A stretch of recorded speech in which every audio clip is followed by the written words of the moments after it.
A blazing scene opens inside a dimensional rift, where three legendary warriors of humanity have just worked together to defeat the demon god king. Eric and Goran are ready to retreat, but Luck is still focused on analyzing the enemy's remaining magic, almost as if the collapsing battlefield is less important than a rare research sample in front of him. Goran teases Luck for spending every day buried in research, which may explain why he still has no girlfriend. Luck does not even bother arguing. To him, the demon god king's magical structure is clearly far more fascinating than romance. While others see danger on a battlefield, Luck sees a free laboratory. When the topic turns to family, Eric and Goran regret that they have been fighting for so long that they missed the birth of their daughters. They worry that their children may not recognize them when they return. Goran reassures them that family bonds do not disappear just because of a few years apart, and that casual line unintentionally gives Luck the excuse to make a shocking decision soon after. Suddenly, countless demon gods pour out of the void. Eric and Goran have not even drawn their weapons before Luck steps forward, creates a glowing magic circle, and raises a barrier to block the two of them. With his back turned to his comrades, he delivers the classic line, "Leave this place to me, you two go on ahead." In most stories, that line is almost a death sentence, but in Luck's case, it becomes the beginning of 10 years of unpaid overtime. Eric and Goran immediately object, but Luck reminds them that their wives and children are waiting outside. To him, the two of them are also his family. That logic leaves his comrades moved and unable to argue. The barrier is already up, the way back is sealed, and they can only retreat while trusting him. Alone, Luck faces the demon god army. Every enemy that charges at him is destroyed, but his body gradually approaches its limit. Just then, a female demon god general appears. With horns, a tail, and a purple aura, she immediately uses Drain to steal his life force and magic power. The demon god general believes victory is already hers. However, she does not realize that Luck's passion for magical research is even stronger than his survival instinct. He does not rush to break the spell.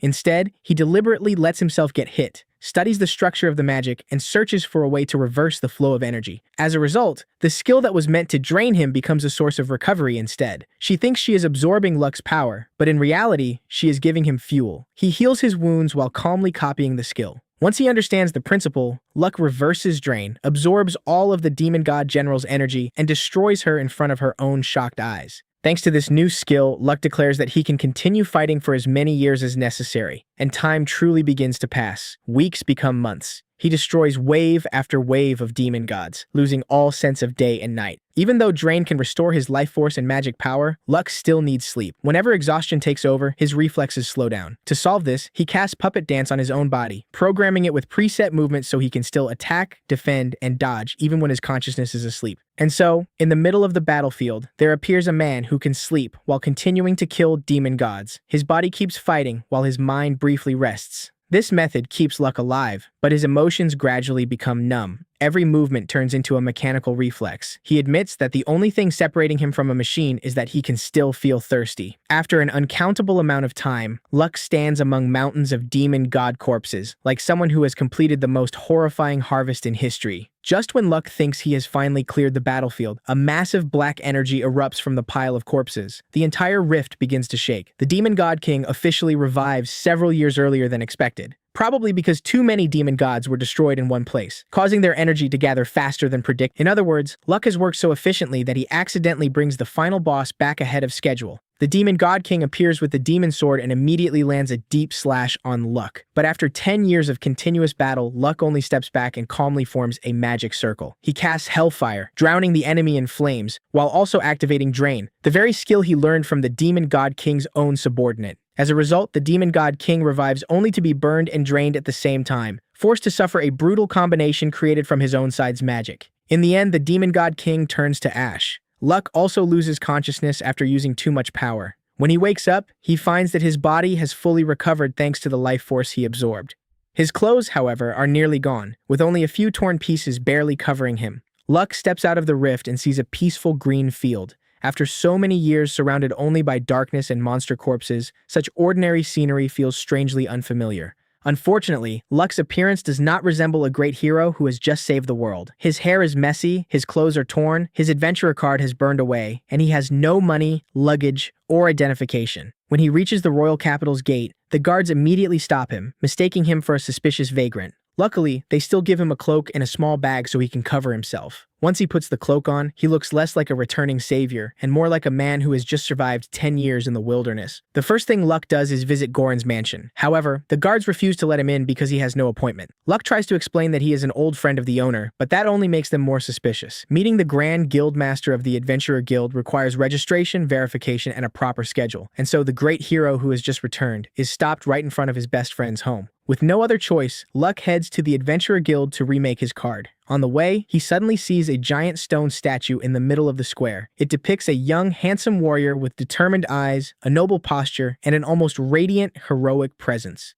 Luck stares at it for a while, unable to recognize who it is supposed to be. He asks an old man nearby and is shocked to learn that the statue is of him, the great hero Luck Franzen, who sacrificed his life inside the rift to save humanity. Only then does Luck realize that he has not been fighting for a few months or even a few years. He has lost a full decade. The entire world believes he is dead, while he is standing beside his own statue in a borrowed cloak. The most ironic part is that the statue is far too handsome. Its face is perfect, its hair flows dramatically, and its pose looks almost legendary. Meanwhile, the real Luck has messy hair, borrowed clothes, and the exhausted expression of someone who has not slept properly in 10 years. The difference between the legend and the real person is almost painful. Luck then continues to the Adventurer Guild headquarters and finally reunites with Goran. His old friend is now much older, with deeper lines on his face and a weathered beard. At first, Goran cannot believe what he is seeing, but once he hears Luck's familiar voice, he immediately pulls him into a hug and cries uncontrollably. For 10 years, Goran has carried the guilt of leaving Luck behind. Seeing the man everyone believed to be dead standing in front of him is more than he can handle. However, Luck quickly grabs the pastries on the table and starts eating them with desperate speed, turning the emotional reunion into an emergency meal scene within seconds. Luck explains that he has not eaten anything for the past 10 years. He survived only by absorbing energy from demon gods.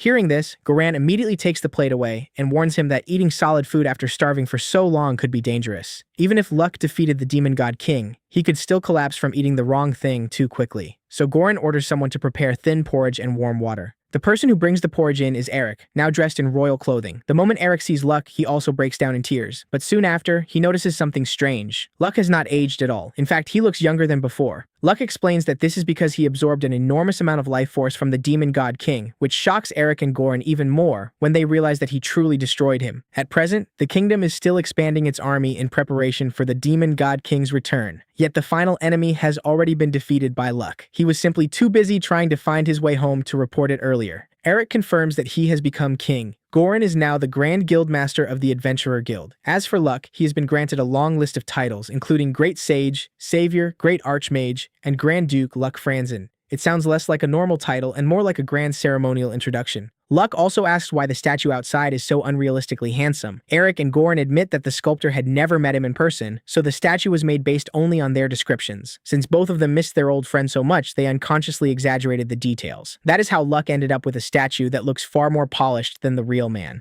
After discussing the situation, the three of them agree to let the world continue believing that Luck is dead. If people learn that he is alive, commoners, nobles, and foreign nations will all come after him. Luck only wants to return to being a free adventurer, so he changes his name to Luck Franzen and receives a special adventurer card. His true class, Great Archmage S rank, is hidden. On the surface, the card only shows Warrior F rank. It is a perfect disguise for someone who wants to move freely without attracting attention. Goran asks whether starting again from the lowest rank will bore him. Luck simply smiles and says that rank does not matter. As long as there are strong opponents to fight, that is enough. It is exactly the answer one would expect from someone who cares more about real combat than public titles. After that, the guard who stopped Luck outside the mansion bows and apologizes. Luck does not blame him because he understands that the guard was only doing his job. He then goes to the reception counter, meets Aron, and accepts a goblin extermination quest. When Aron sees Warrior F rank written on his card, she becomes worried. A newly registered rookie trying to hunt goblins alone is risky enough, and from her perspective, Luck looks exactly like someone who is underestimating the danger. At that moment, two young adventurers named Ario and Ginny appear. They are looking for someone to take the vanguard position, so they invite Luck to join their party. He agrees immediately, without asking for an interview or test, and the group soon heads toward the area where the goblins were seen. At the location with tracks, Ginny uses her tracking skill and judges that there are around 10 goblins. Luck silently acknowledges that her observation ability is fairly good, but with the experience of someone who once fought entire armies of demon gods, he quickly realizes that the real number is much higher. Some footprints have been deliberately erased or overlapped to mislead pursuers, something ordinary goblins should not be smart enough to do. Locke concludes that there must be a leader, or perhaps another force controlling them from behind. However, he does not say anything right away. He wants Ario and Ginny to experience what happens when their judgment is wrong and to learn how to respond when a plan fails. Of course, he also silently promises that he will step in if the situation becomes too dangerous and he will not let them die. The group enters an old mine.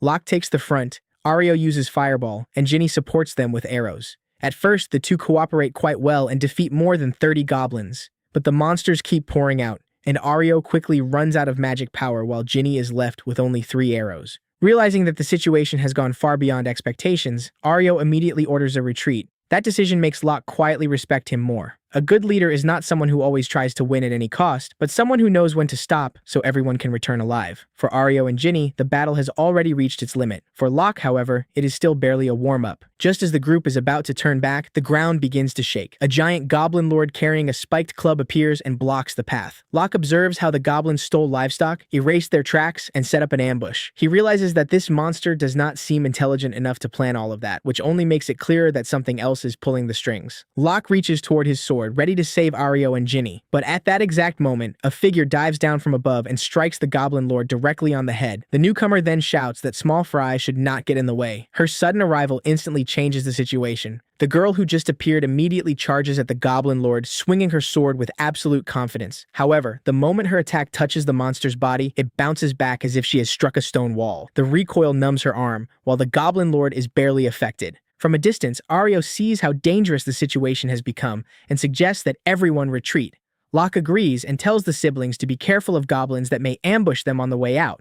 But when the female warrior notices that Locke is still standing there instead of running, she becomes furious. She calls him small fry and tells him not to get in her way. It is a bold insult, but one she will soon regret. She attacks again, but the Goblin Lord swings its club with overwhelming force and shatters her sword. The monster raises its weapon to finish her off. Just when the female warrior is about to be crushed, Locke steps forward and blocks the heavy blow with one hand using his sword while it is still inside the sheath. Before she can understand what has happened, Locke draws his sword and slashes at incredible speed. The Goblin Lord's body is instantly cut into several pieces and collapses to the ground. Everything happens so quickly that the monster does not even have time to understand how it was defeated. After regaining her composure, the girl bows and thanks him. She introduces herself as Shia, daughter of Danton, the chief of the Eastern Beastkin clan. Shia is a B-rank warrior and also a vampire hunter. However, when Locke shows his adventurer card and calmly says that he is only an F-rank warrior, she immediately becomes both confused and deeply embarrassed. A B-rank warrior has just told an F-rank expert to run away. Locke does not tease her about it. Instead, he asks about the thing hiding deeper inside the cave, because he can sense an aura far more dangerous than the Goblin Lord. Shia admits that the enemy inside is a vampire lord. This confirms Locke's suspicion that some force is controlling the goblins from behind. The vampire lord not only has extremely powerful life force, but can also turn into mist or split into a swarm of bats to avoid attacks. Locke advises Shia to leave, but she firmly refuses. Shia explains that her clan has hunted vampires for generations. Not long ago, they cornered this very vampire lord, but her father, Chief Danton, was seriously wounded. The vampire lord used that chance to escape. To Shia, allowing that prey to escape is a disgrace to her entire clan. That is why she has spent months tracking him alone, determined to restore her clan's honor with her own hands. Seeing that Shia's sword is broken, Locke calmly hands her his own weapon and spreads his hands, showing that he can fight barehanded. Shia misunderstands his intention and believes that he is lending her the sword so she can personally defeat the vampire lord and restore her clan's pride. She looks at Locke with deep gratitude as if he has understood her wish completely. Meanwhile, Locke is simply thinking that someone without a sword should borrow one. It is a small misunderstanding, but a surprisingly charming one. After clearing out the remaining goblins, Shia becomes even more impressed by Locke's barehanded combat ability. Locke explains that his original class was Mage, and that he used to support Eric and Goran from the rear. However, being trapped alone inside the rift for 10 years forced Locke to learn every possible fighting method.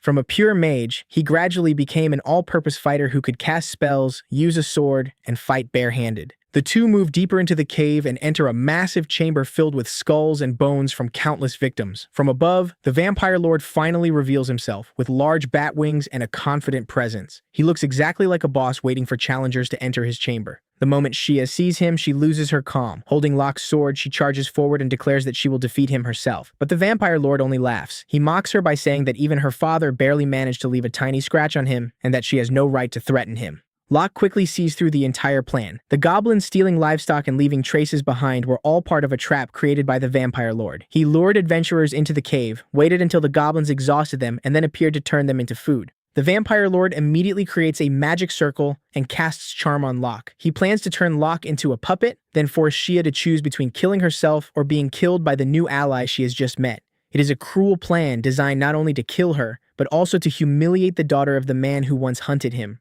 Unfortunately for him, he has chosen the wrong opponent. Charm has absolutely no effect on Locke. The mental magic is completely erased the moment it touches his consciousness. Before the Vampire Lord can understand why his spell failed, Locke rushes forward and punches him straight in the face, knocking out several teeth. Locke calmly explains that his resistance to mental effects is extremely high. Then he mocks the Vampire Lord, saying that a true Lord of Vampires should not have magic this weak, and that the enemy before him may only be a low-class vampire pretending to be important. Those words strike the Vampire Lord's pride directly. He goes mad with rage and attacks, but every strike is easily dodged by Locke. After observing him for a short while, Locke activates Drain. Energy surrounds the enemy's body and begins forcibly pulling out his life force. The Vampire Lord panics and struggles to escape.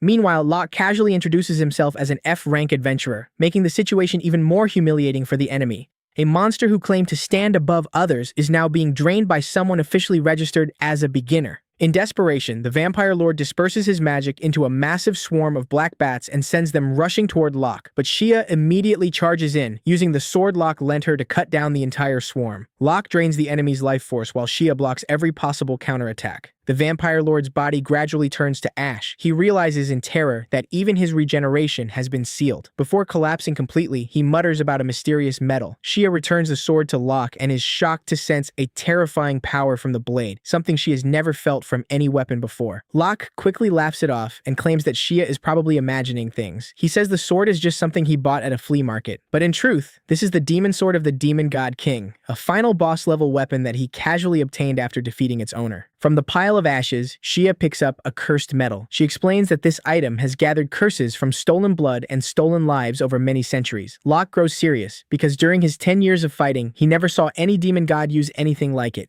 Even though his body has crumbled, the Vampire Lord's remaining head continues speaking. He reveals that the metal's power will soon open a gate to the dimensional rift, where countless demon gods are waiting. After that, the dark gods will descend and drown the human world in disaster. Hearing the words dimensional rift, Locke immediately remembers the hell that trapped him for an entire decade. He also understands why Eric and Goran could not return to save him back then. The gate cannot be opened from the human world side. If the Vampire Lord's words are true, then some force is trying to break that rule. Locke cuts the metal in half to stop the plan, but the item immediately explodes and releases a torrent of black energy. Before Shia can react, Locke draws the demon sword. The blade begins to tremble and actively absorbs every trace of the curse. The immediate danger is resolved. At the same time, Locke realizes that the demon sword is not only a weapon for killing, it can also absorb cursed power, which may make it extremely useful in the battles ahead. Before disappearing completely, the Vampire Lord realizes in horror that the man standing before him is the legendary Great Sage Luck. He shouts Locke's true name. Locke calmly cuts down the remaining head and ends the fight. Shia immediately connects all the clues: the impossible strength, the demon sword, and the final confirmation from the Vampire Lord. She finally understands that the F-rank adventurer before her is actually the savior worshipped by the entire kingdom. Shia swears to protect his secret with her life. Locke only shrugs and tells her there is no need to be so serious. Besides, he says, he does not look anything like the overly handsome statue in the square.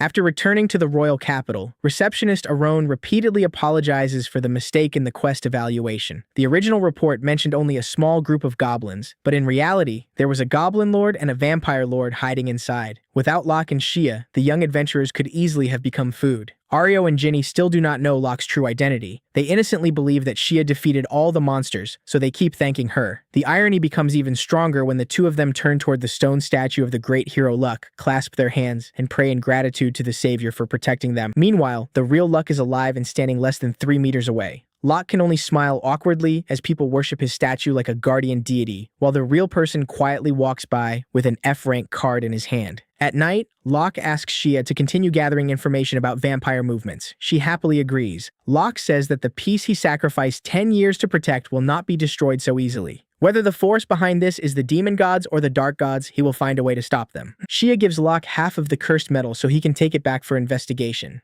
After that, he goes to Goran's mansion to report. The moment the Grand Guildmaster sees his old friend, he explodes in anger because Locke said he would only be gone for a short while, yet disappeared for 3 whole days without sending a single message. Locke apologizes and shows him the half medal. He explains that the demon gods and the demon god king may have only been the advanced force of a greater power called the dark gods. Their goal is to open the dimensional rift from the human world side. Goran immediately sets aside his anger and focuses on the metal. He realizes that its material is extremely strange. It is not gold, or orichalcum, or mithril. Even with his many years of experience as Grand Guildmaster, he cannot identify its origin, so he decides to bring it to the alchemists for examination. Once official matters are done, Goran turns to a personal issue with the expression of a helpless father. He explains that his daughter, Chalice, is now 15 years old. The very child he once feared would not recognize him after he spent so long inside the rift. Chalice currently has strength around B rank, even though her official rank is still low. She inherited great power from her father, but lacks observation skills and caution. Goran worries that her impulsive personality will put her in danger, so he opposes her becoming an adventurer. As a result, father and daughter have fallen into a cold war. Chalice refuses to give up the path she has chosen, and the more Goran tries to stop her, the more she wants to prove herself. Outside, he manages thousands of adventures. At home, he is still just a father who does not know how to handle his teenage daughter. Goran asks Locke to secretly follow and protect Chalice. As soon as Locke hears this, he looks out the window and sees the girl standing in the yard. Chalice immediately glares at him, as if the strange man who suddenly appeared in her house has already become her enemy. A little later, while Locke is calmly eating, Chalice enters the room with the seriousness of someone preparing to investigate a mystery. She keeps looking at him, then at Goran, wanting to ask something but hesitating again and again. Locke has no idea that inside her head, she has already built an entire family drama. Finally, Chalice suddenly points straight at Locke and boldly announces the theory that freezes the entire dining table. "You are my father's illegitimate son, aren't you?" That question immediately drags Locke into a family misunderstanding he never asked for. Chalice looks at his young appearance, Goran's familiar attitude toward him, and the fact that he appeared so suddenly. Then she connects every detail into the conclusion that makes the most sense to her imagination. If Goran hears this, he will probably laugh and cry at the same time. The daughter he once feared might forget his face, not only recognizes him clearly, but has also somehow turned humanity's savior into her secret half-brother. And with that, a new family misunderstanding begins. Locke immediately denies being Goran's secret son, but to Chalice, his obvious discomfort is practically a confession. After surviving 10 years inside the spatial rift, he never imagined that his first serious challenge upon returning to civilization would be proving that he was not the illegitimate child of his closest friend. Chalice calmly raises 3 fingers and begins presenting her evidence like a detective who has already solved the case. First, Goran only brought Locke home while his wife was away. Second, Goran became noticeably happier after Locke arrived. Third, during the 3 days Locke spent away on a mission, Goran was so worried that he could not focus on reading and repeatedly cleaned the house just to calm himself down. According to Chalice, her father is terrible at hiding his emotions. The more he tries to behave normally, the more suspicious he becomes. Locke can only sit in silence. Every detail in her analysis is correct, yet the conclusion has somehow fallen into another dimension. He begins imagining Goran's entire household collapsing simply because he needed a place to stay. Meanwhile, the butler directs a heavy stare toward him, silently delivering a very clear message. "You caused this situation so you can solve it yourself." With no better option, Locke explains that he and Goran are longtime companions who spent years fighting together far from home. That is why Goran became anxious when he suddenly lost contact with him. Locke also emphasizes that his real age is far greater than his youthful appearance suggests, making it impossible for him to be Goran's son. Chalice becomes silent for several seconds, nodding as though she has finally understood everything. Then she delivers an even more devastating conclusion. If he is not her father's son, perhaps he is her older brother. Locke immediately denies it. Chalice adjusts the theory again and decides he must be her younger brother instead, even inviting him to start calling her Big Sister. At this point, she appears capable of creating an entire family tree from nothing. Desperate, Locke places a adventurer card on the table and points to the name written clearly across it, Locke Franzen. Goran's family name is Morton. He assumes this undeniable evidence will finally end the investigation. Chalice merely concludes that her father must not have officially acknowledged him yet. She reassures Locke that none of this is his fault and promises to force Goran to confess everything so that her mother can deal with him personally. Locke begins sweating. This misunderstanding is now only a few steps away from destroying a perfectly innocent marriage. The false identity card created to protect his secret has somehow become evidence against him. When every ordinary explanation fails, Locke finally asks whether Chalice can keep a secret important enough to shake the entire kingdom. After she agrees, he removes the disguise placed upon his adventurer card. The false information disappears, revealing the name Locke Franzen and a collection of overwhelming titles: Great Sage, Savior of Humanity, Grand Magician, and Grand Duke. Locke admits that he is the hero believed to have died inside the spatial rift and that he returned only a few days earlier. Chellis freezes when she realizes that the man sitting in front of her is the legendary figure whose statue stands in the royal capital. Even this truth cannot immediately stop her imagination. She remembers the statue in the city square and finally understands how far her investigation wandered from reality. The confident young detective instantly disappears. Chellis drops to her knees and apologizes desperately to the great hero Locke. Locke does not blame her. He simply asks her to keep his survival secret because once the truth becomes public, countless political and personal complications will follow. The interrogation helps Locke understand why Goran worries so much about his daughter. Chellis possesses strong convictions, but she often reaches a conclusion too early and then rearranges every piece of evidence to defend it. For an adventurer, that habit could cause her to misjudge an enemy and charge into danger before properly understanding the situation. At the same time, Locke can see the determination beneath her impulsive personality. Rather than forbid her from adventuring, he decides to accompany her on an E-rank mission. She is already registered with the guild, and if he refuses to help, she will probably search for trouble on her own. The safest solution is to let her begin her first adventure under the supervision of someone powerful enough to protect her. On the road toward a village near the forest, Chellis can barely contain her excitement. This is the first time she has left the city as an official adventurer, and the peaceful countryside makes the assignment feel more like a pleasant excursion than a real mission. Once they reach the village, however, the reports become increasingly strange. Different villagers claim to have seen monsters with completely different appearances. One person describes a creature with several heads, while another insists that an enormous beast wandered through the area. Despite these frightening stories, no one has been attacked. No houses have been damaged and not a single animal has disappeared. Chellis points out that if monsters as powerful as the villagers describe were truly roaming this close to the royal capital, the mission would never have been classified as E-rank. Locke agrees. The guild probably examined the lack of injuries and property damage and concluded that the reported creatures did not actually exist. Even so, the two follow the request and travel to the exact coordinates listed in the mission. At first, the land before them appears completely empty. Then the ground begins shaking violently. Dust rises in enormous circles and a gigantic red dragon suddenly appears directly in front of them. Its size and thunderous roar shake the surrounding forest. Chellis briefly trembles, but the fear is quickly replaced by excitement as her desire to fight takes over. While Chellis draws her sword and prepares to attack, Locke notices several important details. The dragon has no smell, produces no body heat, and carries none of the presence of a living creature. He immediately understands that it is an illusion. However, this is no ordinary spell designed only to deceive the eyes. The dragon is constructed from mana so densely compressed that it can produce sound, possess weight, and create genuine physical impact. Rather than destroying it immediately, Locke allows Chellis to fight in her own way. She charges forward, avoids a sweeping claw, and repeatedly strikes the creature's legs and body. Sparks fly from every impact, convincing her that she is attacking a living monster with extraordinarily durable scales. As Locke observes, he confirms that Chellis truly possesses the physical ability and swordsmanship of a B-rank adventurer. Goran's assessment of his daughter was not biased. Unfortunately, Chellis focuses entirely on the enemy in front of her. She fails to notice that her attacks only disturb the mass of mana and do nothing to harm the person controlling it. The dragon gradually pushes her into a disadvantageous position. Only then does Locke step forward. He places one hand against the enormous illusion, analyzes the flow of mana, and activates Drain. Every trace of magical energy is immediately absorbed. The gigantic dragon breaks apart into streams of light and disappears before Chellis's eyes. Chellis drops onto the ground and checks her body, only then realizing that she has not been injured. When Locke confirms that the dragon was an illusion, she angrily asks why he did not tell her sooner. Locke uses the battle to explain her most dangerous weakness. When facing an illusion capable of physical interaction, continuing to attack it directly only wastes stamina. The correct response is to locate the caster and disable them.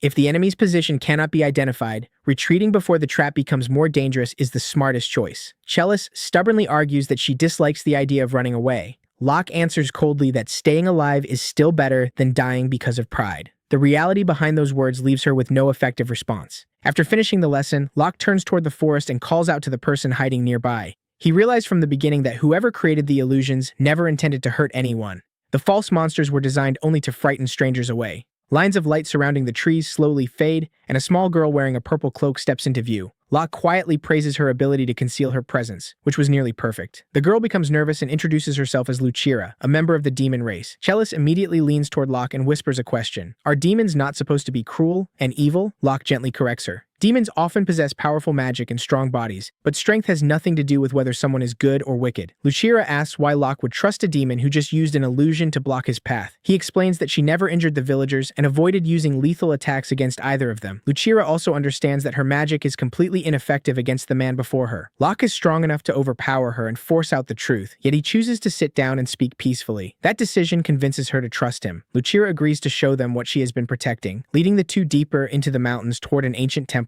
constructed during the Age of the Gods. Inside the deepest chamber, Lucira happily announces that she's returned to Lord Gerberga. Locke and Chellis follow her gaze and discover a round white creature resting comfortably in a nest of straw. It looks exactly like an unusually large but otherwise completely ordinary chicken. Chellis blurts out the obvious question, is that not simply a chicken? Lucira immediately becomes defensive and insists that Gerberga is the divine being worshipped by her tribe for generations. She admits that he is technically still a chicken, but he is a chicken possessing sacred power. According to Lucira, Gerberga's ancestors once awakened the world with their crowing. That power established the boundary between day and night and also affected the barriers separating different worlds. Because of this, Gerberga can open and close gateways connected to other dimensions. Locke immediately focuses on the most important possibility. Could that power seal the spatial rift? Lucira confirms that it can. The answer is brief, but it completely changes the situation. If the gateway beyond the rift opens, countless demon gods may invade their world. Gerberga is the only living key capable of preventing that catastrophe. Locke finally understands why the vampires have been desperately hunting a creature that appears completely harmless. If Gerberga is eliminated, the greatest obstacle preventing the rift from opening will disappear.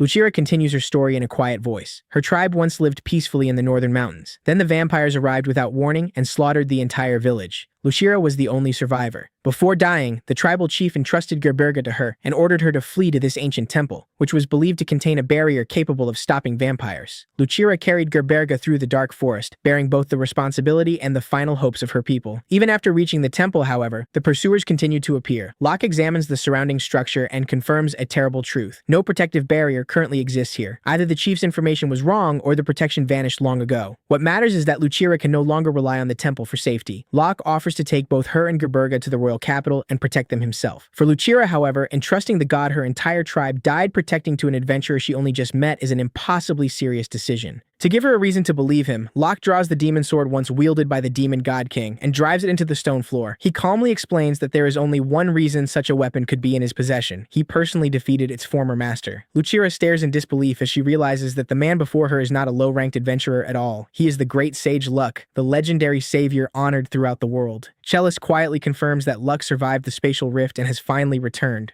Luck kneels until he is at eye level with the frightened girl. Using his true name, he swears that he will protect the divine rooster Gerberga even at the cost of his own life. In Lucira's memories, the villagers never viewed protecting their god as an unwanted burden. It was the greatest pride of their people. Now the legendary hero himself is acknowledging that their sacrifice was not meaningless. Lucira clutches Gerberga tightly and begins to cry. Throughout her desperate escape, she could do nothing except continue obeying the final command given to her. Luck's promise finally gives her someone trustworthy enough to share the responsibility she is carried alone. By the time the group leaves the temple, evening is approaching. Chellis immediately begins discussing the possibility of keeping Gerberga at home as a pet, earning fierce protests from Lucira. Their argument has barely started when a group of vampires descends from the sky and blocks the path ahead. One of the vampires demands Locke's identity. He coldly replies that creatures as insignificant as them are not worthy of knowing his name. After confirming that their targets are Lucira and Gerberga, Locke wastes no more time. He casts a wide-area magic arrow rain, sending countless beams of light through the enemy formation. The surviving vampires are forced to transform in order to escape. Their bodies separate into swarms of bats, an extremely troublesome ability because even a small group of bats can survive and later reconstruct the original body. At the exact moment the vampires become trapped between their humanoid forms and their swarms of bats, Gerberga pokes his head out from beneath Lucira's cloak and lets out a powerful crow. Divine energy instantly establishes a forced boundary. The incomplete state between two different forms is no longer permitted to exist. Every bat freezes in the middle of transformation and turns to ash within seconds. Lucira explains that Gerberga's ability works only at the precise moment an enemy is changing states. He cannot destroy vampires whenever he chooses. However, because transforming into bats is their most common method of escape, this power makes the divine rooster one of their deadliest natural. When the group returns to the royal capital after nightfall, Shia is already waiting. She complains that Locke kept her waiting far too long, then immediately delivers urgent information. The recent enemies are no longer operating as isolated individuals. Vampire forces have begun gathering and preparing operations on a much larger scale. According to the intelligence she collected, the being standing above the other vampire lords is a great lord known as the King of Kings. Far away in the darkness, countless pairs of red eyes open beneath an ancient fortress. Above them stands the enormous silhouette of a figure with vast wings. Its identity and specific objective remain unknown, but the attack against Gerberga was clearly not an isolated event. Luck has finally discovered the key capable of sealing the spatial rift, and at the same time, the vampires have begun assembling beneath a leader more powerful than any enemy he has encountered since returning.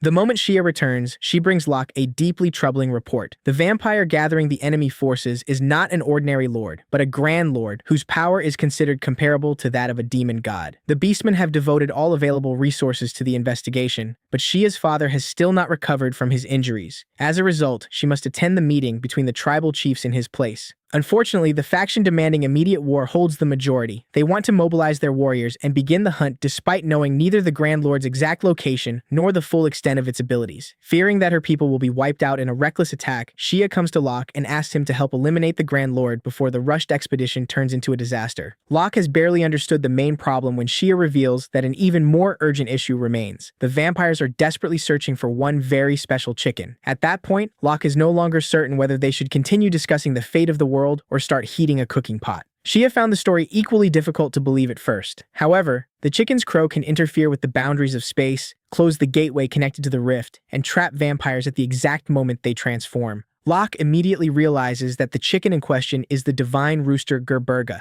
Better still, they do not need to search for him because Lucira is currently holding the sacred bird inside the mansion. Just as Locke calls everyone into the room, the door opens and Chalice, who has been listening from outside, loses her balance and falls directly inside. She hurriedly denies spying on them, but Lucira calmly confirms that she already advised Chalice not to eavesdrop. With her escape route completely destroyed, Chalice can only lower her head and apologize. Shia makes Chalice promise to keep everything secret before meeting Lucira and Gerberga. She freezes when she sees such an important target resting peacefully like an ordinary chicken, but quickly bows with complete respect. Shia has personally witnessed Gerberga's crow trapping vampires in the middle of their transformation and reducing them to ash. The group spreads out a map and begins planning the Grand Lord hunt. The beastmen have narrowed the search to several mountainous regions, each guarded by large numbers of vampires. The moment Chalice hears that a battle is coming, she immediately asks to accompany Locke and Shia. Locke refuses. Shia is a B-rank adventurer and is required by the laws of her tribe to participate. Chalice, on the other hand, has no reason to enter a hunt that lies far beyond her current rank. Instead, Locke assigns Chalice to remain in the royal capital and protect Gerberga and Lucira. The city's barrier makes it difficult for Lord-class vampires to enter, but it cannot guarantee perfect safety. Once Locke and Shia leave, the enemy may change its target and attack the Divine Rooster directly. Chalice initially looks disappointed, but the moment Locke says he needs an elite adventurer to serve as their bodyguard, her eyes light up and she accepts the mission enthusiastically. Goran returns at that moment, and Shia finally learns that Chalice is the daughter of the Adventurers Guild's Grandmaster. Goran nearly calls his old friend Luck before hurriedly correcting the name to Locke. He then thanks him for looking after Chalice. When Locke describes his daughter as a fairly capable warrior, Goran's expression immediately fills with pride. Chalice unexpectedly bows and apologizes to her father for the way she behaved before. Hearing her call him father nearly moves Goran to tears. He assures her that he never held it against her, but when he asks what made her so angry in the first place, Chalice admits that his opposition to her adventuring career was only part of the reason. The greater problem was that she believed Goran had a secret child and mistakenly assumed Locke was her long-lost older brother. Goran is drinking water at the time and immediately sprays it everywhere. Their emotional reconciliation transforms into a family crisis within seconds. Chalice happily leaves the room, abandoning Goran to hold his head over his daughter's remarkable ability to combine correct information into a completely incorrect conclusion. He lowers his head and asks Locke to continue watching over her. Chalice is powerful, but she is also painfully innocent and often reaches a conclusion before gathering enough evidence. Locke reminds him that Goran behaved just as recklessly when they were young, forcing both him and Eric to clean up one disaster after another. Even so, Goran remains deeply worried about his daughter's life as an adventurer. He wants to forbid Chalice from accepting more missions because she tends to charge first, and remember afterward that she only has one life. Locke understands the fear behind his words and agrees to supervise her. If Chalice attempts anything beyond her abilities, he will stop her immediately. Overwhelmed with gratitude, Goran pulls his old friend into a tight embrace. Unfortunately, his beard stabs directly into Locke's face, turning what should have been an emotional moment into a surprisingly painful experience. At that exact moment, Chalice opens the door. She finds her father crying while embracing Locke, and her imagination instantly fills the entire room with romantic roses. Blushing, she tells them to continue without worrying about her and quickly closes the door again. A completely new misunderstanding is born. Nearly an hour of explanations is required before Chalice finally kneels and apologizes, while Locke and Goran look as exhausted as though they have just survived a major battle. Once everyone finally returns to the actual problem, Goran concludes that the appearance of a Grand Lord has transformed the incident into a national-level threat. Chalice suggests using Gerberga's power, but Lucira explains that the Divine Rooster cannot simply burn every vampire at will. His ability is especially effective only during the brief moment when a vampire changes between human form and a swarm of bats. Locke is even more opposed to bringing Gerberga onto the battlefield. Fighting while protecting the single most important target would already be dangerously difficult. Shia then adds another disturbing detail. If the Grand Lord drinks the Divine Rooster's blood, the act of violating a sacred creature will generate an enormous quantity of cursed energy. The cursed medallion could instantly gather enough power to open the spatial gate. Bringing Gerberga along would be equivalent to personally handing the enemy the key to the rift. Goran immediately suggests placing Gerberga under Eric's protection inside the royal palace. The king was once a hero, and the palace possesses the strongest defensive forces in the capital. The group is quickly escorted there. Along the way, Shia and Lucira notice that nearly all the servants are extremely young. Goran explains that Eric is currently training approximately 2,000 students, including apprentice knights, apprentice attendants, and even apprentice chefs. Most of them are younger children from impoverished noble families or the sons and daughters of knights who died in battle. The palace provides them with food, accommodation, professional training, and assistance finding employment afterward. Locke is deeply impressed. Eric did not merely ascend the throne, he also uses education to give those abandoned by war a future. Eric appears with his daughters, Charlotte and Marie. Having heard that Locke recently eliminated a vampire lord, he brings the girls to greet his old friend. Charlotte politely addresses him by the title Grand Duke Franzen, but Locke simply tells them to call him Uncle Luck. Marie excitedly raises a copy of The Adventures of Hero Luck and asks for an autograph. The actual hero only now discovers that he has become a children's icon throughout the kingdom. Shia explains that nearly every child in the kingdom grows up hearing stories about Hero Luck. Goran adds that theatrical productions about him are always sold out. The real hero is sitting inside the palace while audiences outside continue paying to watch actors pretend to be him. Chalice reveals that even Gerberga enjoys listening to illustrated stories about Luck. Marie asks permission to pet the rooster, Charlotte quickly joins her, and the living key to the world's survival is soon reduced to the role of royal pet for two princesses. Goran asks Chalice to take Charlotte, Marie, and Gerberga into the neighboring room. Once the door closes, the atmosphere gradually becomes serious again. Eric admits that he knows Luck is dealing with an urgent crisis, but he still wanted his daughters to meet the man who saved their family at least once. 10 years earlier, Luck remained behind alone to stop the demon god army. Because of that sacrifice, Eric survived, returned home, and lived long enough to witness Charlotte and Marie being born. To Eric, his daughters are the most precious treasures in the world. His greatest happiness is simply being allowed to live beside them, and Luck gave him the opportunity to experience that life. Goran adds that because their friend remained behind inside the rift, he was able to watch Chalice grow into the young woman she is today. Luck awkwardly tells them that such formal gratitude is unnecessary, but Eric wants him to understand that these feelings belong to far more than two old companions. From the citizens of the kingdom to every living person across the continent, all of them now enjoy a peace purchased with Luck's 10 years of isolation. Believing he had died, they could only pray before a stone statue. Eric and Goran are fortunate enough to thank the real person standing before them. The laughter of Charlotte, Marie, and Chalice coming from the next room is the clearest possible evidence of what Luck's decision truly accomplished.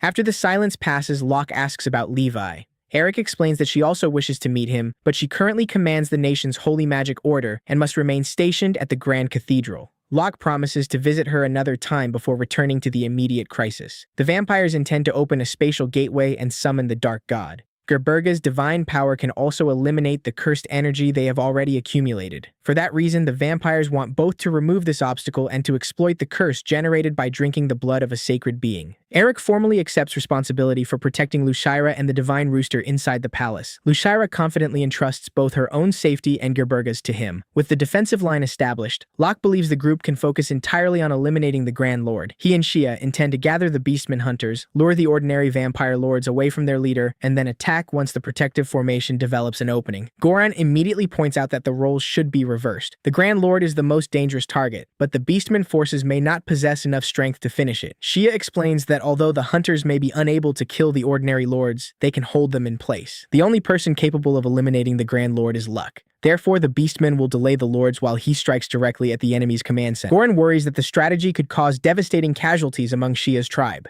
She refuses to retreat. If the Grand Lord escapes, the massacres will continue, and the risk of opening the rift will remain. Shia would rather accept the danger now than allow the enemy to continue harming innocent people. Goran proposes mobilizing additional members of the Adventurers Guild, but Locke warns him about the vampire's charm ability. Beastmen possess relatively strong resistance, while humans are far more easily controlled and may turn their weapons against their own companions.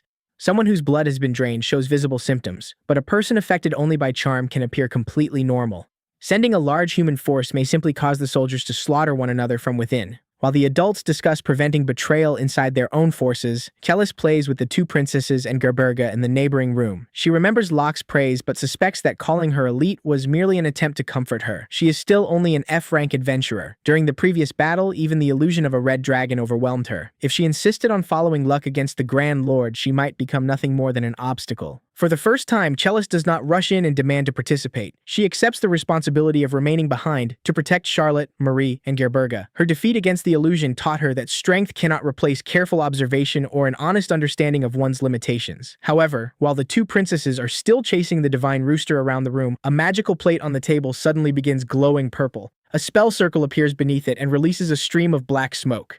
Chellis immediately senses danger and orders both girls to leave the room, but the door has already been locked. The smoke rapidly gathers into human shapes, and three winged vampires appear inside. Chellis has no sword. Behind her stand only the two princesses and Gerberga. For one brief moment, she wonders whether she can possibly win. Then she rejects the question entirely. This is a battle she has no choice but to fight. There are no proper weapons in the room, but a large metal candlestick remains available. Chellis tears it from the floor and places herself between the children and the intruders. She draws an imaginary boundary and declares that no vampire will be allowed to cross it. Her objective is not to defeat them. She only needs to keep them on the opposite side and protect everyone behind her. The first vampire charges. Chellis shifts aside, avoids the lunge, and slams the candlestick into his body. The other two attempt to activate charm through their glowing red eyes. Remembering Locke's warning, she immediately covers her eyes with one arm, deliberately sacrificing her vision to avoid eye contact. Chellis must now rely entirely on sound and changes in the air to maintain the distance. The metal prongs pierce one vampire's chest and injure him, but the attack is not enough to destroy him. Chellis spins the candlestick like a spear, repeatedly deflecting their claws and forcing them away from the two princesses. She briefly turns to reassure the girls that she is still all right. The three vampires quickly change their approach and attack together. The candlestick is shattered, but Chellis grips the two broken sections and continues blocking without abandoning her position. Chellis cannot finish them, and her strength gradually approaches its limit. However, she is no longer the girl who blindly charges at an enemy and waits for someone else to rescue her. She understands that what truly matters is behind her, and that she cannot leave her position merely to exchange one more attack. When all three vampires strike at once, Chellis retreats, embraces the princesses, and uses her own body as a shield against the final assault. At that exact moment, a beam of light sweeps across the room and blocks every attack. Locke appears behind Chellis and calmly tells her that she performed exceptionally well. His recognition comes only after she learns to observe, restrain herself, and place the safety of others above her pride. He officially calls Chellis his disciple and tells her to leave the rest to her teacher. The three vampires have not yet been destroyed, but from the moment Locke enters the room, the assassination attempt is already over. Chellis did not defeat the enemy, but she protected Charlotte, Marie, and Gerberga until help arrived. She also proved that Luck's lesson had not been wasted. The three intruders must now face the man who once destroyed an entire demon god army by himself. Locke steps forward to take his student's place. All three vampires activate charm at the same time, an ability capable of turning allies against one another. But the red light disappears almost as soon as it appears. The mind of a man who survived 10 years inside the rift cannot be shaken so easily. Locke calmly declares that their mind control is useless and forms a sphere of magic around all three enemies. Inside it, the temperature, pressure, and crushing force rise simultaneously. The vampires panic and attempt to scatter into bats, but the sphere leaves them no space in which to transform. Locke closes his hand, compressing the dark sphere into a single point and destroying all three at once. The spell keeps its destructive force contained within a narrow area, leaving Chellis and the two princesses unharmed. One vampire recognizes him only a moment before the end as the great sage Luck Franzen. Charlotte and Marie can only stare as the legendary hero from their stories appears before them and defeats all three enemies in seconds. Eric and Goran rush into the room. Charlotte and Marie embrace their father and explain that Chellis protected them. Eric sincerely thanks her, but Chellis lowers her head because she failed to defeat the attackers. Locke reminds her that her mission was not to eliminate the enemy. It was to keep both princesses safe until reinforcements arrived. Chellis placed herself between them and the vampires and never allowed anyone to pass. By that standard, she won. Locke is not merely comforting her. Had Chalice abandoned her position for the sake of landing one attack, either Charlotte or Marie could have been captured. Her restraint is precisely what allowed her to complete the mission. Chalice finally understands that successfully protecting someone is also a victory. Lucira runs over and embraces Gerberga, but the silver tray on the table suddenly begins glowing. An eye-shaped magic circle appears across its surface. Locke recognizes it as the point the three vampires used to infiltrate the palace, and two more enemies are already approaching from the other side. Rather than destroying the portal immediately, Locke asks Lucira to disguise him as the 8th rank lord. The two servants who emerge from the circle immediately kneel before him. They report that the 3 agents sent earlier stopped responding, so the 6th rank lord ordered them to investigate. From their behavior, Locke realizes that a lower number represents a higher position among the vampire lords. He pretends that he personally punished the first group for disrespecting him, then accuses the 6th rank of interfering with the mission to capture the divine rooster assigned by their great lord. Terrified, the two servants explain that the 6th rank also claims to have received direct orders from their king. He controls numerous human agents, including several who have already infiltrated the royal palace. By deliberately placing the two supposedly conflicting orders beside each other, Locke manipulates them into revealing the tension inside their own organization. He then confirms that the magic circle on the tray can transport him directly to the 6th rank's location. Once he has obtained enough information, Locke removes the illusion and eliminates both servants. The tray was originally carried into the room by the maid Loanna, but that does not prove she betrayed them. The palace barrier prevents anyone from constructing a magic circle directly inside, but a completed spell attached to an ordinary object can still be carried through. Loanna may be an agent, or she may simply be another victim of charm. Locke orders Shia and Chalice to locate her. Eric will take the princesses to safety, while Goran protects Lucira and Gerberga. Locke will use the portal to attack the 6th rank's headquarters directly. Before stepping through, he tells everyone to destroy the gate immediately so the enemy cannot use it to return to the palace. The other side is a dark stone fortress. The magic circle still glows above Locke as guards pour from the corridors and surround him. Several magical eyes near the throne immediately fire purple beams at the intruder, shooting straight through the servants standing in their path. Some are destroyed by their own master's attack, while others are forced to transform into bats to escape the explosion. Locke blocks the beams with his demon sword and steps calmly from the smoke. He is not surprised by the attack, only disgusted by a commander willing to use his own followers as disposable shields. The 6th rank lord descends from the throne and calls Locke a monster. Locke replies that he has no interest in hearing that accusation from someone who treats his servants' lives as worthless. The two charge and exchange sword strikes. The 6th rank manages to block the Demon King's demon sword and demands that Locke surrender the weapon. Locke tells him to take it himself if he wants it. The vampire is quickly overwhelmed. Before delivering the final blow, Locke asks how their organization bypassed the palace defenses. The 6th rank refuses to answer and merely warns humanity to enjoy what remains of its peaceful age, because their king will soon descend.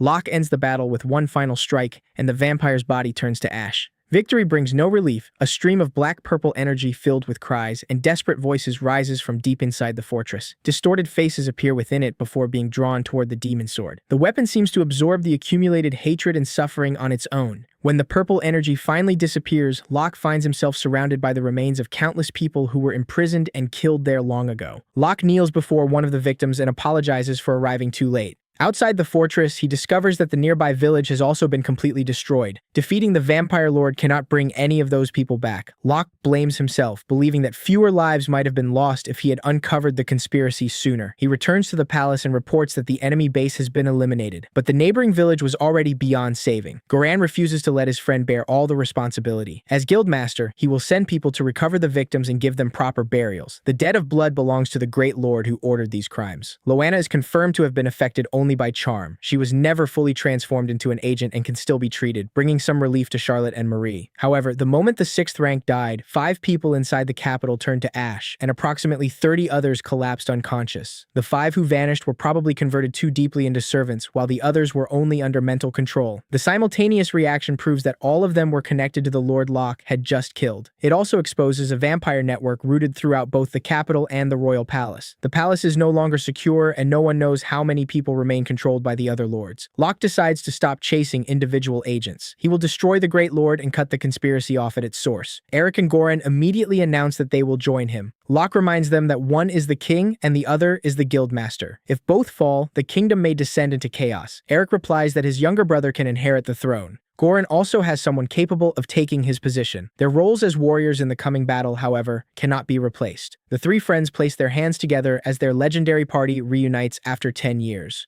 Chalice asks to accompany them, but Goran refuses because this battle is far beyond her current ability. This time she does not become angry or attempt to prove him wrong. She calmly acknowledges that she is not yet strong enough. Recognizing that change, Locke asks Goran to give his daughter a greatsword. Chalice fights very much like her father, relying on physical strength and direct close-range pressure. A longer weapon will allow her to use those advantages more effectively. Locke is not leaving his student behind because he underestimates her. Agents belonging to other lords may still be hiding inside the capital, and Chalice must protect Charlotte and Marie. When Locke calls her his disciple and entrusts her with such an important responsibility, she understands that this is not an excuse to remove her from the real battle. Another group of vampires soon appears and demands Gerberga. Chalice stands in front of Lucira with Goran's greatsword. The enemies laugh when she introduces herself as Locke's #1 disciple, the F-rank warrior Kellis Morton. She no longer loses her composure because of their mockery. Remembering Locke's lesson that even a moment of hesitation can decide life or death, Chalice attacks first. She refuses to give them enough time to look into her eyes and activate charm. The greatsword's reach forces them to defend continuously. When the vampires attempt to ignore her and seize Gerberga instead, Chalice calls for Lucira's support. The covering around the supposed divine rooster is removed, revealing a blazing image of Gerberga within their formation. Purple light shines from Lucira's eyes as her illusion spreads across the area. The vampires lose track of which target is real and which is false.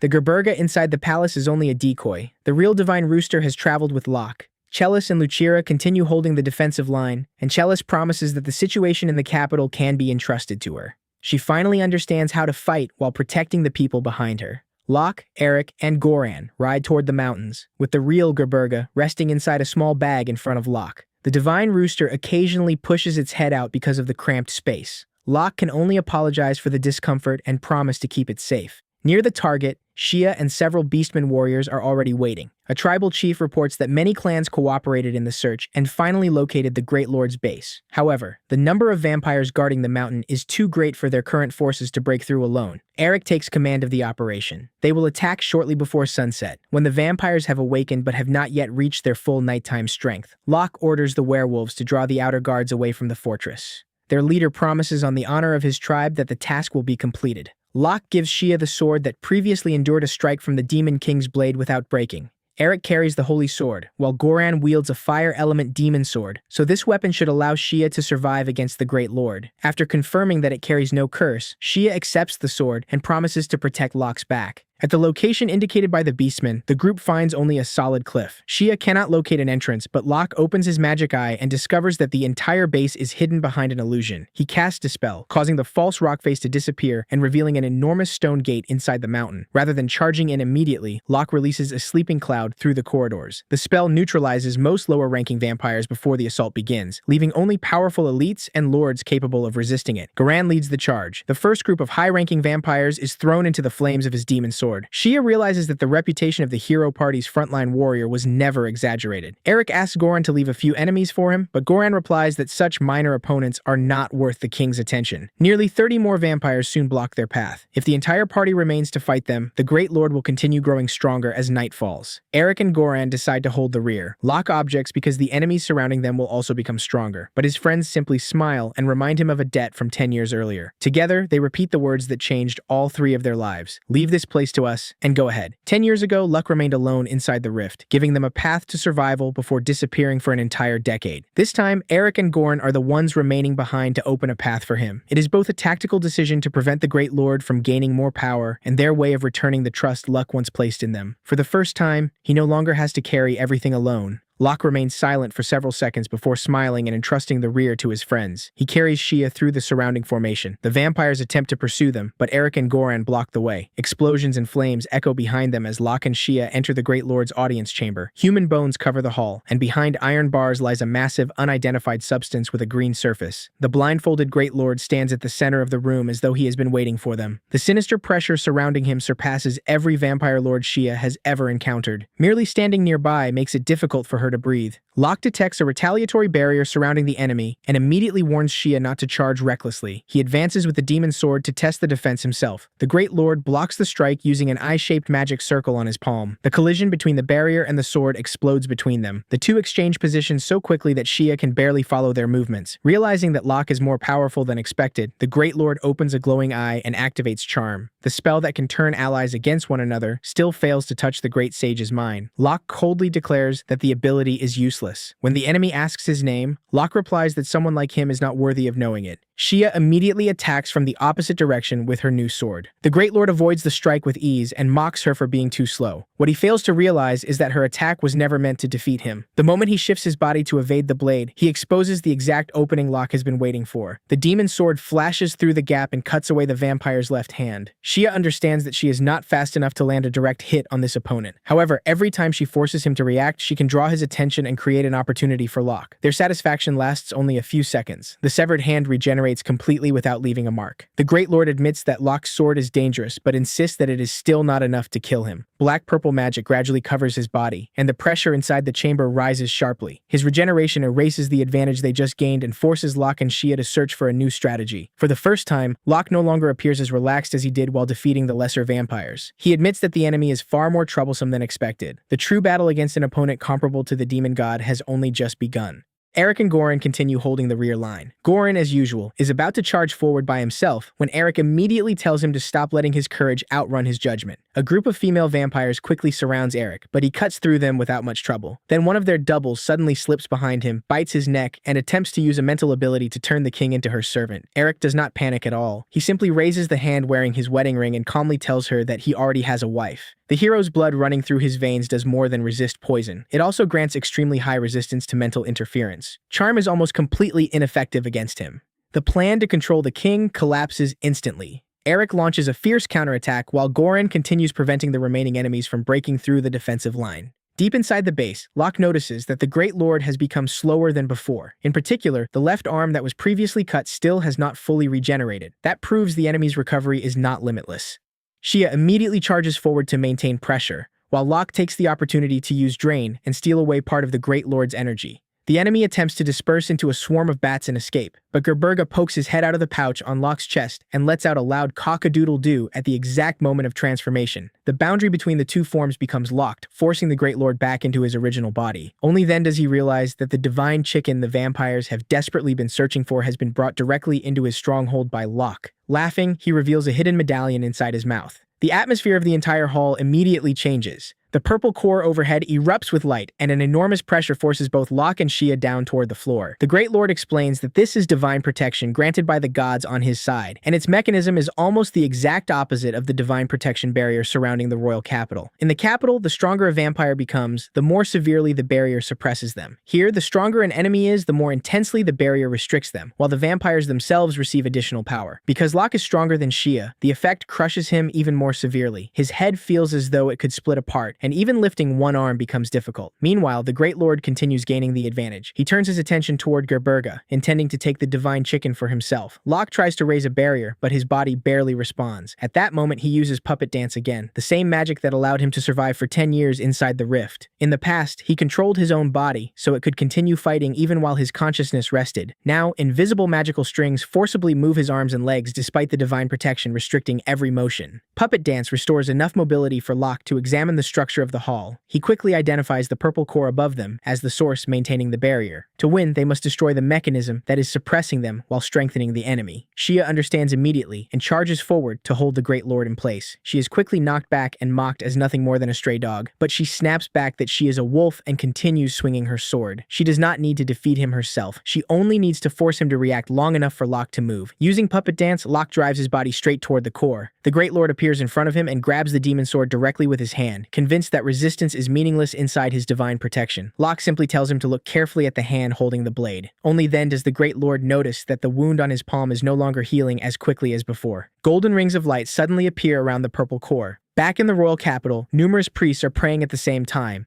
The golden light restrains the core, sustaining the divine protection, and disrupts the Great Lord's regeneration advantage. Locke realizes that Levi and the priests in the capital have successfully provided support through holy magic. The Great Lord is horrified as the advantage he believed absolute suddenly disappears. Without regeneration erasing every wound, he finally becomes vulnerable. Locke pours his strength into the demon sword and cuts through his opponent. Gerberga continues crowing, preventing the Great Lord from reconstructing his body. The enemy who moments ago believed himself invincible has just enough time to admit that he never expected to lose here before disappearing completely. The pressure inside the hall vanishes. Shia returns to Locke and confirms that they have won, adding that thanks to his protective magic, she suffered only minor injuries. While searching the room, the two discover a wolf cub sleeping peacefully inside a cage. Shia confirms that it is not a monster belonging to the vampire faction, but a young wolf spirit beast. Werewolves and wolf spirit beasts are believed to share a common ancestor. The creature is intelligent and capable of understanding human speech, although Locke keeps staring at its face and cannot help thinking that it looks rather clueless.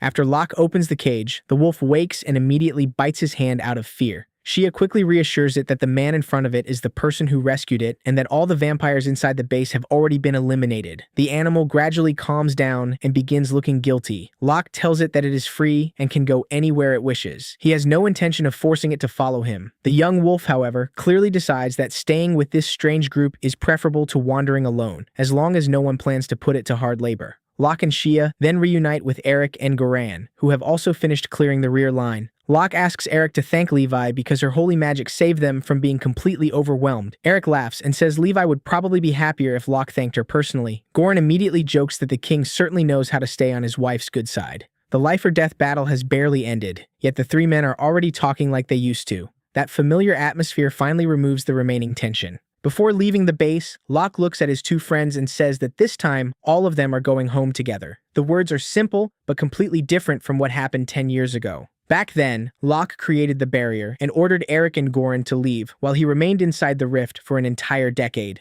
This time, no one will be left behind. The group walks outside together. Numerous Beastman warriors are waiting around the base for news. Eric raises his sword and announces that the Great Lord and the evil forces occupying the region have been defeated. However, he does not give all the credit to Locke. The victory belongs to everyone who fought. Cheers immediately erupt. Shia joins the celebration among her people, while Goran throws an arm around Locke's shoulders as if making sure his old friend does not disappear for another 10 years. The moment reminds Locke of his years inside the rift. 10 years ago, enemies were always in front of him, and behind him there was only himself. He lived alone for so long that he almost forgot what it felt like to rely on someone else. This time, Locke finally realizes that having companions protecting his back feels far warmer than he remembered. On the road back to the royal capital, the white wolf continues running stubbornly behind the horses. Shia explains that precisely because Locke gave it freedom, the creature is now able to choose for itself whether to follow him. Eric also suspects the wolf may no longer have anywhere else to return to. Locke gets down from his horse, approaches, and asks whether it genuinely wants to travel with him. The wolf does not run away. Instead, it sits still and willingly presses its head against his hand. Locke embraces it and says that from now on, they will be family. The wolf immediately presses closer to him, looking completely different from the frightened creature that first woke inside the cage. When the group returns to the royal capital, Charlotte and Marie run out to greet Eric. The two princesses are overjoyed that their father returned safely, and explain that Chalice and Lucera protected them very well. A pile of purple magic stones collected from the defeated vampires has been stacked in the courtyard. The two women report that approximately 20 enemies infiltrated the capital and that they personally defeated most of them. Locke carefully examines the loot and discovers that 2 of the stones belong to high-ranking vampires. Only then does Chalice remember that a few opponents did seem stronger than the others. However, she attacked before they could enhance themselves, so she never noticed a dramatic difference. Locke casually remarks that she really is Goran's daughter. Chalice freezes for a moment, while Goran finally says openly that, as her father, he is genuinely proud of her. Chalice immediately brightens and promises to continue training until she becomes an even greater warrior. In the past, Goran opposed his daughter becoming an adventurer because he feared that her reckless personality would eventually get her killed. Chalice interpreted that as her father refusing to acknowledge her ability. Now she has learned to observe the battlefield, understand her limits, and recognize that victory does not always mean destroying the enemy. Sometimes it means successfully protecting the people behind you. Goran's recognition therefore becomes a greater reward than any treasure she could have received. The group then returns to a more serious matter. The 2 high-ranking magic stones prove that powerful vampires can operate within the royal capital, despite the divine protection barrier covering the city. That means the enemy has discovered either a way through the barrier or a weakness that can be exploited. Locke suspects that the power of the dark god may be involved. Eric immediately decides that the entire defensive system must be reviewed. Locke proposes assigning Beastman warriors to guard the royal palace because they possess extremely high resistance to charm and are also difficult for vampires to turn into servants. Their ability to cooperate with humans was proven during the recent battle. Eric agrees to prepare appropriate compensation and treatment for them, while Shia considers protecting the palace a great honor for her people. From this point forward, the capital's defenses gain an additional layer specifically suited to countering one of the vampire's most dangerous abilities. Goran reminds everyone that the achievements from the operation will eventually be announced and rewarded. Eric tells Locke to request whatever he wants, but Locke has little interest in money or divine artifacts. Only when he looks toward Lucira, Gerberga, and the White Wolf constantly following him does he realize that his current family has become much larger than before. The only reward he asks for is a house. The request surprises everyone, while Gerberga and the wolf immediately throw themselves against him as though they fully approve. Elsewhere in the royal capital, a red-haired girl wrapped in concealing clothes wanders through the marketplace. She stares at a grilled meat stall but does not buy anything, then climbs a pear tree and eats some fruit instead. Her exhausted appearance suggests that she has been living like this for quite some time. Before she can rest, two men notice her in an alley. She immediately runs through the narrow streets and slips through a small opening close to the ground, hiding inside a large building. Not long afterward, Locke and the others arrive in front of that exact mansion. The moment he sees it, Locke thinks the house is far larger than necessary. Eric calmly explains that for someone holding the rank of Grand Duke, the mansion is actually somewhat modest. It once belonged to a baronial family whose bloodline ended. Inside are a massive hall, broad staircases, a long dining room, and countless empty bedrooms. The place certainly looks impressive, although every additional room also represents another room someone will eventually have to clean. Lucira volunteers to handle household work because she considers everyone part of the same family. Chellis claims the physically demanding chores because she is Locke's disciple, while Shia also announces that she will help. When rooms are assigned, Chellis casually chooses one for herself, forcing Locke to ask whether she genuinely intends to move in. She answers as though the decision was obvious from the beginning. Locke later goes outside and asks Goran what he thinks about the mansion. The guildmaster agrees that the building seems suitable but quickly notices that its construction is unusually fortified for the former home of a baron. In particular, the tower attached to the building resembles a watchtower more than a normal living space. Hearing that immediately makes Locke decide that the tower will become his room. Outside, the White Wolf happily runs around the enormous yard. Locke then reveals that he is named the animal Garv. The new house now contains Gerberga, Garv, and a growing collection of people who increasingly resemble a family rather than temporary companions. Night falls, and everyone gradually goes to sleep. Chellis shares a room with Shia, while Locke sleeps on a sofa elsewhere. After defeating the Great Lord and moving into a new home, he assumes that he can finally enjoy one peaceful night. Instead, Lucira suddenly appears carrying Gerberga and wakes him. She explains that while going to the bathroom, she heard a strange sound coming from somewhere beneath the mansion. It sounded like a person suffering from pain and extreme thirst. Locke immediately becomes fully alert and follows Lucira into the basement. The corridor below is dark and silent, completely different from the lively atmosphere that filled the mansion earlier. The deeper they travel, the clearer the groaning becomes. Eventually, they stop in front of a closed wooden door. A weak voice comes from the other side, repeatedly complaining of pain and thirst while begging someone to help. On the very first night inside the house, Locke requested as a home for his new family. The mansion has already revealed a hidden secret waiting behind the next door.